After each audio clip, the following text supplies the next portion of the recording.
Hey Flutes, Mr. Lenz here. Now that you watched the first video on how to put the flute together and how to hold the flute, let's talk about fundamentals of making your first sounds.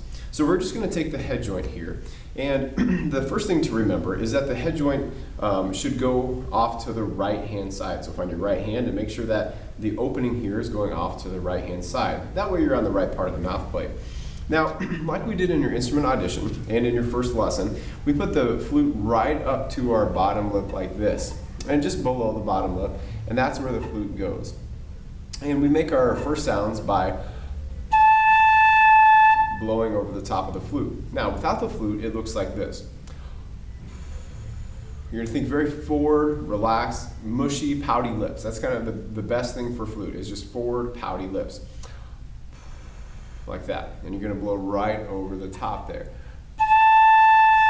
Now, some common pitfalls would be this: being rolled in too far, covering too much of the hole, like this, and then sound doesn't come out, especially if our chin is down. That makes it really tricky. Or if we have too much rolled out, it doesn't really work well that way either. And some other pitfalls would be if the flute is off to one side or the other. We can't really make that sound. And the thing to remember when we're blowing our airstream is to have a focused, small circle in the center of your lips, like that. Sometimes people will have a wider opening, like this, and they'll start to get this kind of sound. So what you want to do is just aim towards one point right in front of you. Maybe just put your finger right in front of you and aim your air right at that. And that can help focus your airstream so you get that nice, clear sound. Now, when you're practicing on your head joint, this is the best way to start your practice sessions every time. Just to mix it up for a little bit of variety, you can practice playing different notes that way by putting your finger in and out of the end of the head joint there.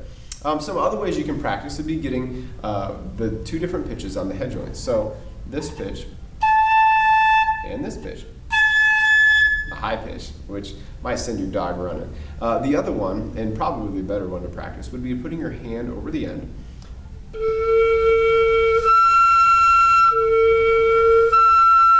and trying to get both the low and the high pitch there. Getting your bigger, slower air and your faster, more focused air for the high one. So that's how we make our first sounds on the head joint.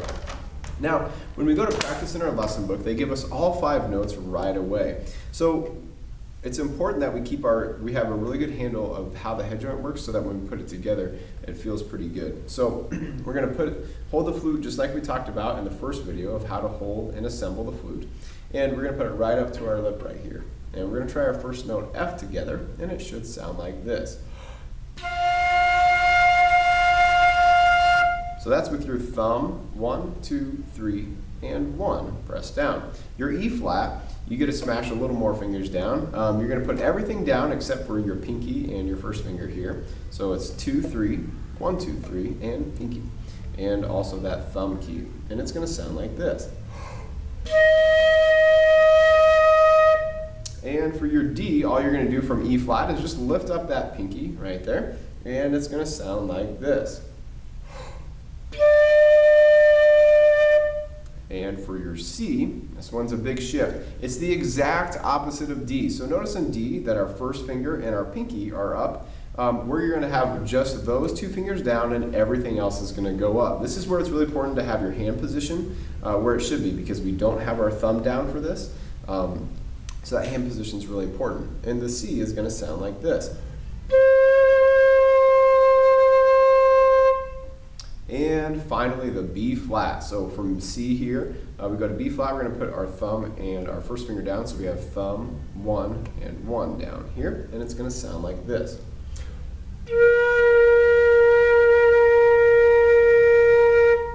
There you have it. Those are your first 5 notes and how to start making sounds on your head joint. Hopefully that helps after your first lesson as you're practicing at home and getting ready for your second lesson. Keep at it and practice lots.